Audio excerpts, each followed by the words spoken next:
are, why we do things, the logic of the world around us. But what happens when that narrative gets, well, really robust, so fixed maybe, and so detached from what everyone else agrees is real that it just controls your life? It feels like the ultimate act of, psychological self-commitment. That's a great way to put it, yeah.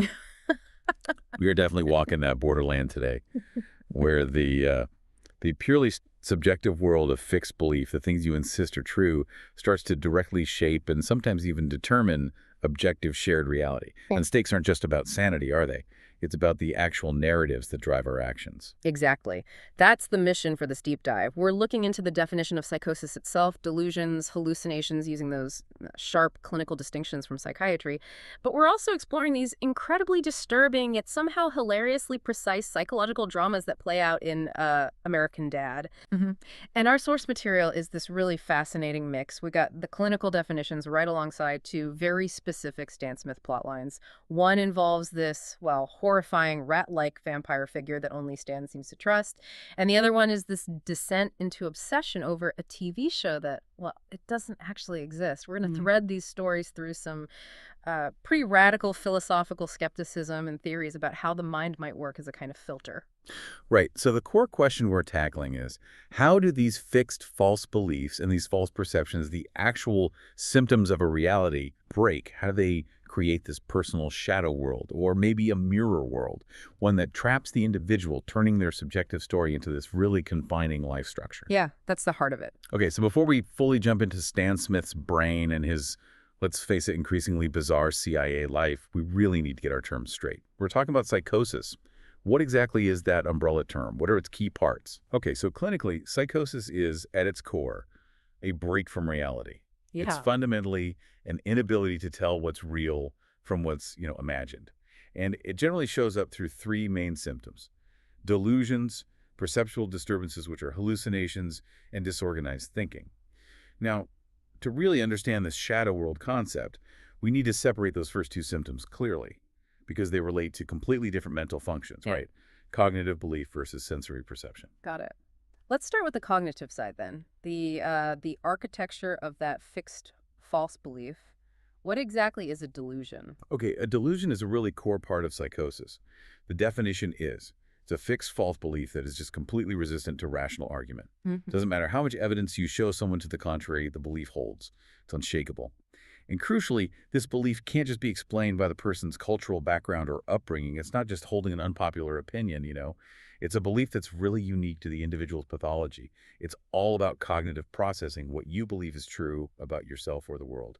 And what's really striking looking at the sources is how structured these beliefs often are. They aren't just vague mistakes. They seem to fall into these very specific categories that then dictate behavior. Oh, absolutely, they do. Take paranoid thinking, for example, or delusions of persecution. This is that irrational, deep conviction that you're being followed or plotted against or targeted somehow. The belief that, say, the FBI is tracking me through the coil in my refrigerator, that's an unshakable conviction. And it forces the person to organize their whole life around dodging a threat that, well, simply isn't there. And then there's this sort of flip side of that, the self-importance. Yeah. The delusion of grandeur. Right. This is where someone believes they have special powers or incredible wealth or maybe a unique identity, like being a famous historical figure or, I don't know, an alien king. The belief, like, I am the smartest person alive, I should be president and king of the world, pushes the individual to live way outside their actual means or abilities. And that often leads to huge real-world problems, obviously, because they're acting as if that grandiose belief is objective fact. And there are two other categories mentioned that seem especially relevant to Stan's whole situation. First, the idea of reference. Yes, this one is pivotal. It's the belief that some external, totally unrelated event is uniquely related to you, the individual. So, for instance, believing that a news anchor's casual remark on TV is actually a secret, coded message meant only for you. Stan's later obsession with that non-existent TV show, believing it's broadcasting just for him. That's a perfect textbook example of an idea of reference really taking hold. And the last one, which sounds particularly invasive, is thought broadcasting. Yeah, this one directly hits that boundary between your internal self and the external world.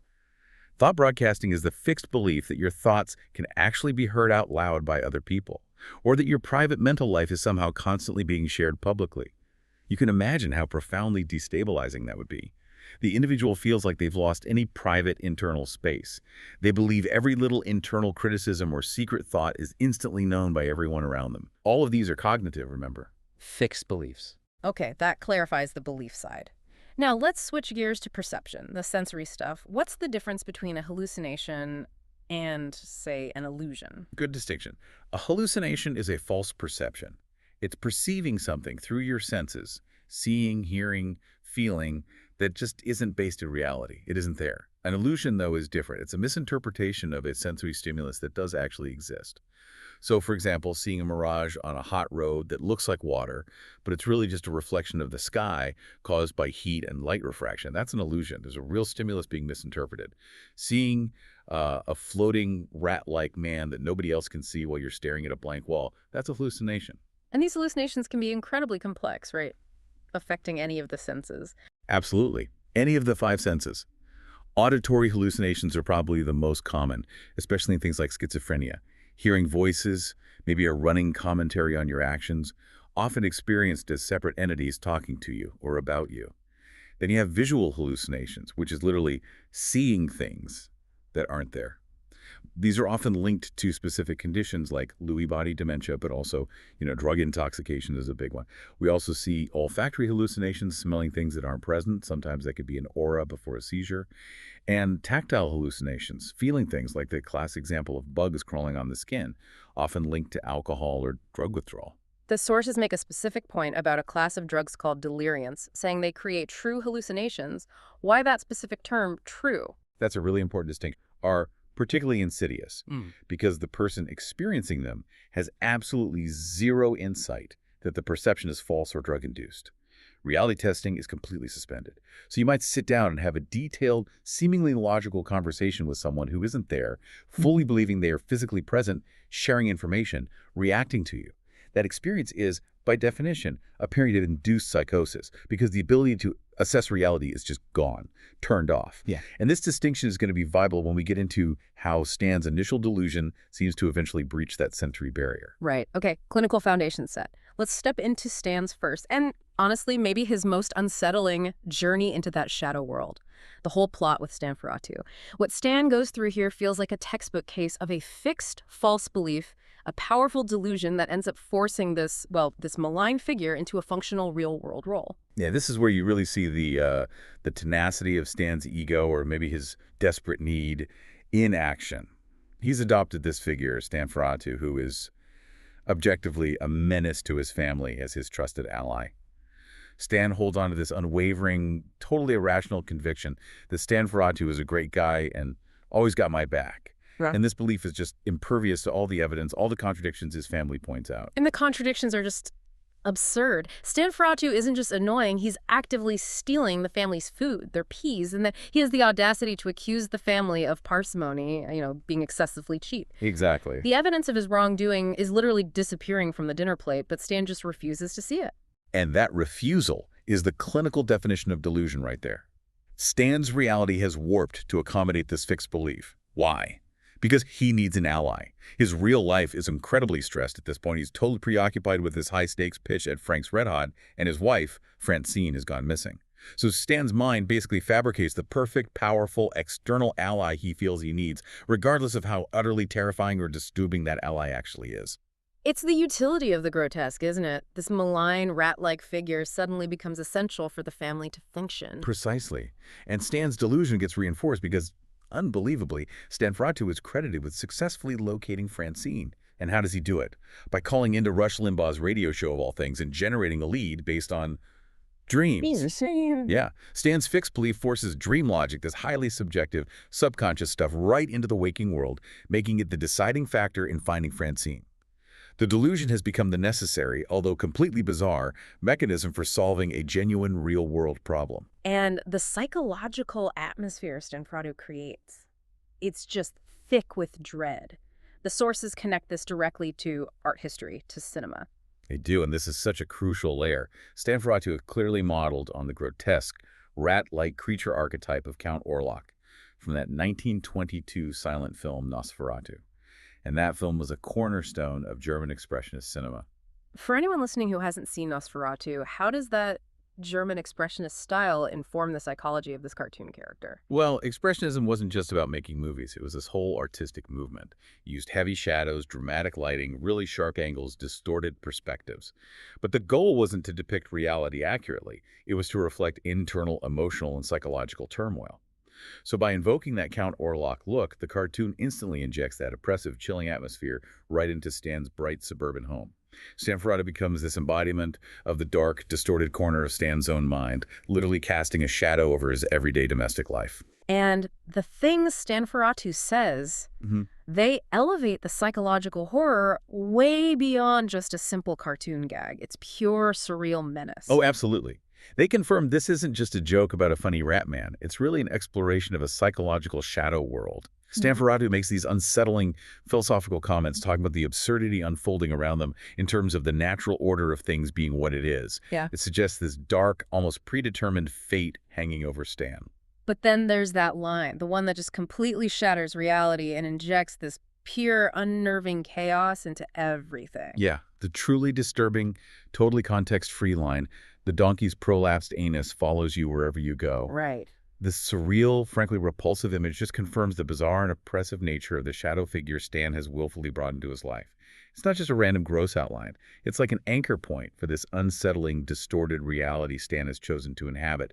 It's the psychological equivalent of that expressionist visual distortion.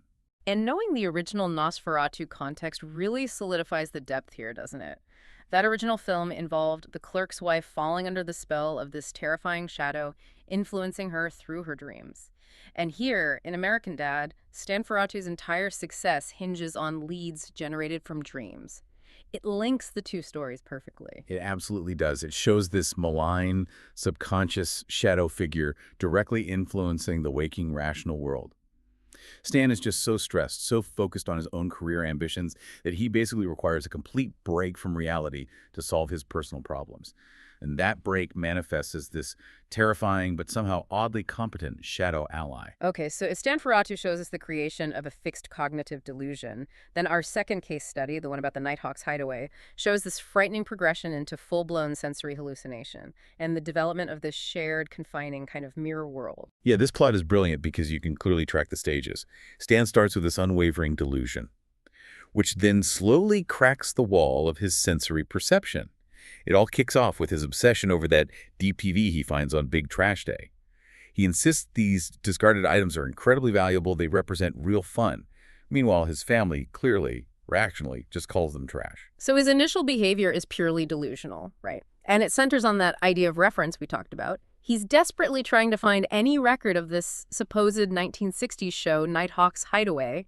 He keeps confirming no record of this show exists anywhere, yet his belief that the broadcast is real and specifically aimed at him is completely unshakable. Exactly. He believes this non-existent signal is broadcasting just for him and, as he puts it, a few other lonely nut jobs. And that conviction is the fixed belief.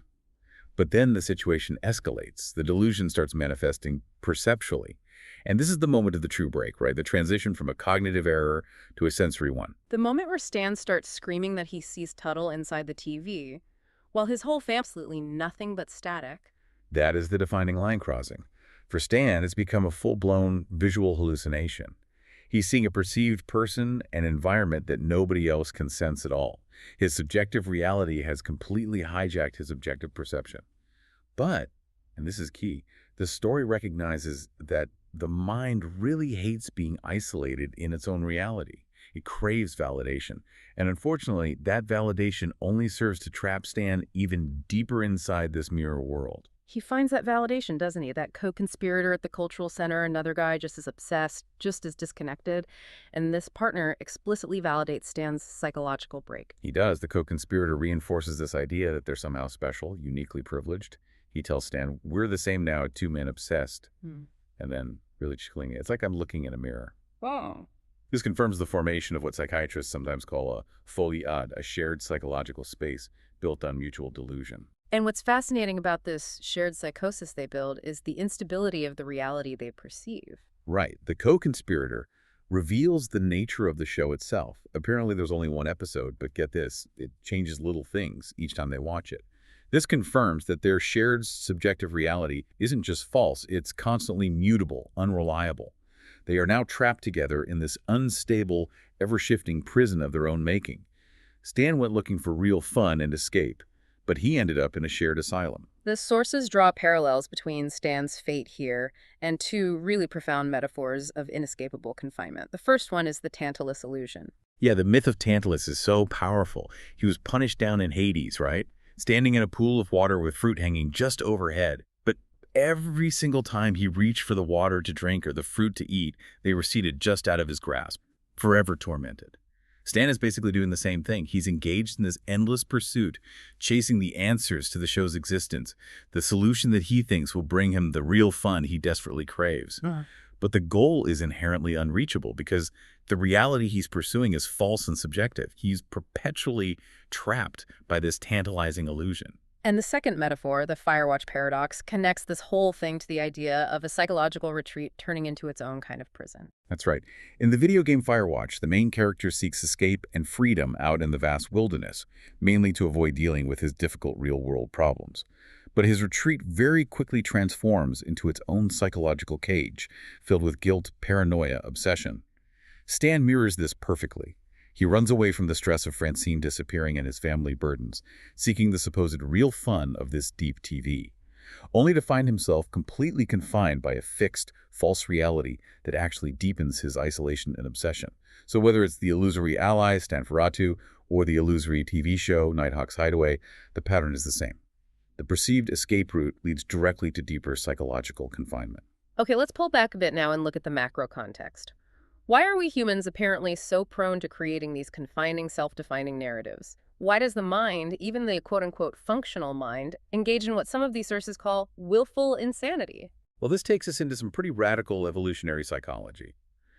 There's a theory here that really contrasts with the simple view that Stan's experiences are just, internal glitches. This theory suggests that maybe the rational, sober mind is actually perceptually impaired because of choices our very distant ancestors made, purely for survival. We're talking about that famous or maybe infamous evolutionary leap. Humanity moving from the incredibly rich, complex rainforest environment to the sparse, much more dangerous savanna. Exactly that jump. The idea is that this move happened way too quickly for slow biological evolution to keep up. Back in the rainforest, our instinctive qualitative perception, our accurate mapping information of plants, animals, dangers, it was supposedly perfect for that environment. But out on the open savanna, those deep, complex, maybe slow, instinctive processes became a liability. They were too slow, too nuanced, maybe. So the theory goes, we were forced to basically cancel out huge amounts of that instinctual input and replace it with a series of cognitive shortcuts, what the theory calls bridges. Okay, let's focus on the crucial ones for this discussion. Bridge 2, symbolic mapping or rational thought. Right. This is the critical transition. To survive on the savanna, we apparently had to rely much more heavily on rational symbolic concepts rather than pure instinct. So, for example, if an ancient instinct told you that a certain scuttling shape was comparatively benign, maybe based on rainforest experience, but on the savanna, that same shape was actually a deadly scorpion. You had to use rational thought, a learned symbolic concept, scorpion ease danger, to overwrite that old instinct. This forced suppression of vast amounts of potentially accurate sensory data became essential for immediate survival. Wow. So we essentially sacrificed a huge chunk of our direct instinctual access to reality for the sake of quick, rationalized survival. That's the theory. We did. And this massive act of suppression, this cancellation, leads directly to bridge 4, the ego or false self. The ego in this model is like the automation layer. It takes those necessary learned rationalizations, this is safe, that is dangerous, this is how we hunt, and automates them. It fabricates a new, manageable narrative where our challenging lifestyle, the constant struggle of hunting and gathering on the dangerous savanna, becomes not just tolerable but feels natural. So this automated layer, the ego, is constantly rationalizing whatever is most expedient for survival, which can lead to what our sources provocatively term willful insanity. Okay? We end up rationalizing things that clearly harm us or harm the environment, maybe, because it's the easiest path for the false self to keep functioning smoothly. That actually makes a strange kind of sense in Stan's world, doesn't it? He rationalizes Stanferatu's existence because it's expedient for him in that moment to find his wife, even if it's objectively harming his sanity and his family. But this brings us back to the source of the hallucination itself. If the everyday sober mind is actually impaired or filtering, What if filtering less information? That's precisely the reducing valve or filter theory, which is most famously associated with the philosopher Henri Bergson, though Aldous Huxley popularized it too. Bergson proposed that the brain doesn't actually produce consciousness. Instead, it acts as a filter of consciousness, a reducing valve. And this valve is absolutely necessary for us to function in daily life. It prevents us from being, as one source puts it, overwhelmed with the experience of the entire universe simultaneously. So a hallucination then might not be just internal noise generated by a faulty brain, but potentially an external signal that the brain usually manages to suppress or filter out. Exactly. When that filter is compromised, maybe through extreme stress, sleep deprivation, certain illnesses, or significantly chemical intervention like psychedelics information might start flooding in from what gets called the mind at large, or maybe an external nervous system. So, what the clinician might diagnose as chaotic invention or misfiring neurons, the radical philosopher or psychonaut might view as the manifestation of information that the sober egoic mind actively excludes for functional survival. It could even be, perhaps, the reemergence of that credible biological sense perception, that ancient instinctual communication language, maybe from plants or the environment, which the ego had to cancel out millennia ago. And if we even entertain the idea that our foundational layer of rational thought is built on suppression and expediency, well, that plunges us straight into deep philosophical skepticism, doesn't it? Something David Hume wrestled with centuries ago. Hume's skepticism is the perfect philosophical counterpoint to Stan's absolute delusional certainty. Stan believes his subjective reality is 100% certain, right? But Hume argues that we, as humans, really struggle to use our limited reason to decide on ultimate truths.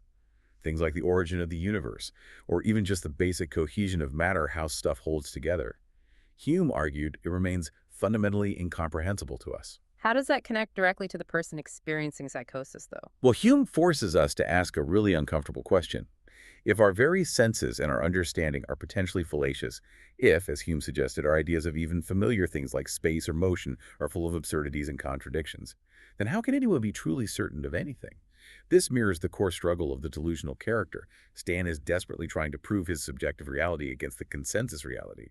But if Hume is right, even that consensus reality rests on a pretty shaky, potentially salacious foundation of limited human reason and filtered perception.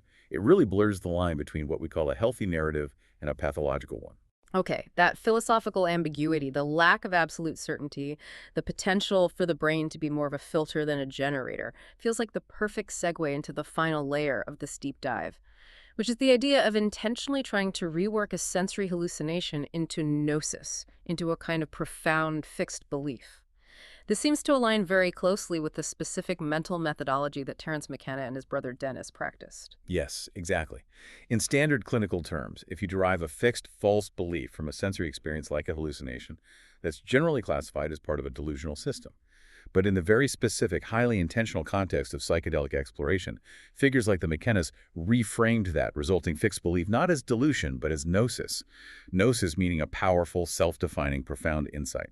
The explicit aim here was to actively use the breach in the mind's filter, not as noise, but as a potential source of accurate, albeit unconventional, information. And the catalyst for deliberately turning off or at least lowering that filter in the McKenna model was typically psychedelic substances like psilocybin mushrooms or LSD. These were theorized to grant access to that larger reality, the mind at large. That was their operating theory. They believed these substances weren't just generating random chaos in the brain, but were actually allowing that suppressed or canceled out sensory input, maybe that ancient, accurate mapping information to manifest consciously. The sensory input itself, the hallucination, the vision, the auditory experience, was treated as potentially credible biological sense perception. But the insight, the gnosis, wasn't thought to come from the drug itself.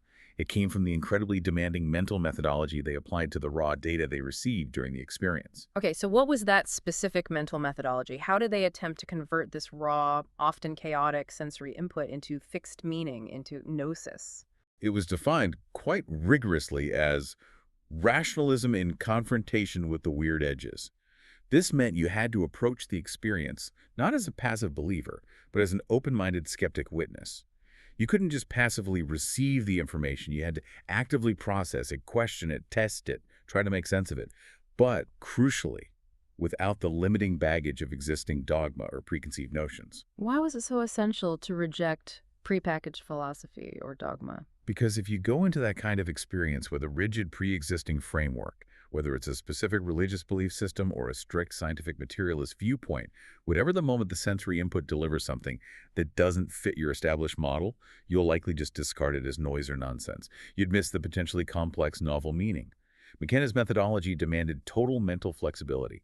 It required you to accept input that seemed utterly absurd on the surface, like, say, a mushroom speaking to you, and then force your rational mind to wrestle with it to try and derive complex, coherent, fixed meaning from that raw, bizarre data flow. Hmm.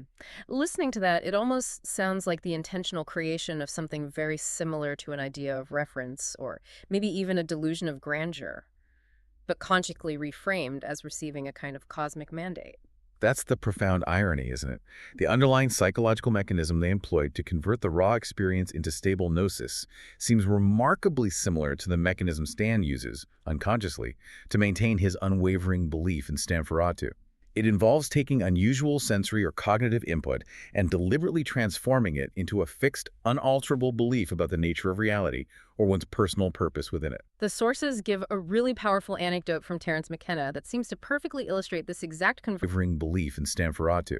It involves taking unusual sensory or cognitive input and deliberately transforming it into a fixed, unalterable belief about the nature of reality or one's personal purpose within it. The sources give a really powerful anecdote from Terence McKenna that seems to perfectly illustrate this exact conversion process from raw sensory experience to fixed gnosis. Yes, it's a famous one. When under the influence of psilocybin mushrooms, they describe the mushroom organism or the intelligence behind it as having literally spoken to them. That's a clear auditory hallucination by clinical standards. But crucially, the mushroom didn't just provide random sensory noise. It apparently delivered a profound revelation, sharing information about the history of the planet, consciousness, and it explicitly deputized them, Terence and Dennis, to act on that knowledge, to spread the message. This moved the experience beyond just sensory input into a cognitive structure involving purpose and mission. And the final piece, the linchpin that cemented it into that fixed cognitive belief. When they apparently asked the mushroom intelligence, why us? Why reveal all this to us? What was the reply? The answer that reportedly came back, the one that cemented their life's work, their unshakable gnosis, was, because you have never believed anybody. This fixed, profound cognitive belief about their personal destiny, their unique qualification, their role, it was rooted entirely in what began as an auditory hallucination. So whether we're looking at Stan's unwavering faith in the clearly malevolent stanferatu, or the McKenna's deeply held belief in their cosmic mandate received from the mushroom, the core psychological result seems strikingly similar. The formation of a powerful, fixed narrative that dictates actions in the real world based on information sourced from outside conventional consensus reality. That provides a really phenomenal picture of how these individual narratives, whether we label them pathological or philosophical, get built. Okay, circling back now to our initial concern about this shadow world and how it influences things more broadly, let's briefly touch on the concept of network science. How do these narratives and beliefs actually spread once they become fixed in an individual or a small group? Right, this broadens the lens from the individual brain or a small folie à deux to the larger social structure. Network science tells us we live in what are called small world networks. Think social networks, neurological pathways, information flows online. These networks are typically characterized by high clustering hubs. Your friends tend to know each other, but also a few random long-distance shortcuts or hubs. This structure ensures incredibly rapid connectivity across the entire network. And that connectivity means that everything, not just useful information, but also misinformation, rumors, toxicity, maybe even shared delusions, spreads incredibly quickly, right? The whole 6 degrees of separation idea applies to negative stuff too. Exactly. It applies just as much to the spread of toxicity and malevolence, as one source puts it, or indeed to the propagation of shared fringe narratives, maybe like the fictional Nighthawks hideaway cult that Stan joined. The structure itself heavily dictates the behavior within the network. There are simulations, famous ones using game theory like the prisoner's dilemma, which show something fascinating. If you change absolutely nothing about the individual players, their character traits, their strategies, but you merely change how they are connected within the network, you can flip the entire system from a highly cooperative world to one that's, quote, filled with nastiness and people betraying each other, just by altering the network structure. Wow, that's a pretty sobering thought. The very structure of our connections fundamentally influences whether rational consensus holds sway or whether some form of shared psychosis or maybe just widespread defection and mistrust becomes the dominant reality. It is sobering. But here's the final, maybe provocative thought to leave you with. It connects Stan's desperate, small, delusional world right back to your own agency, to all of our agency. While it's true that our networks define us and shape our narratives to a huge extent, it's also true that our individual actions fundamentally shape those networks in return. The influence goes both ways. The world is very rarely truly stable. So that instability, the fact that consensus can shift, maybe isn't just a sign of weakness in the system. It's actually a source of potential individual power. Exactly, it is a source of power.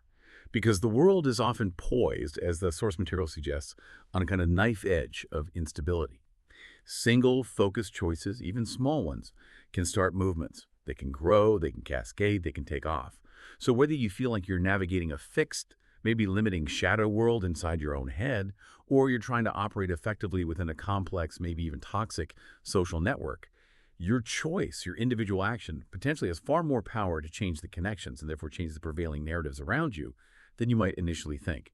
The network, in a sense, is always waiting for your next connection and your next belief.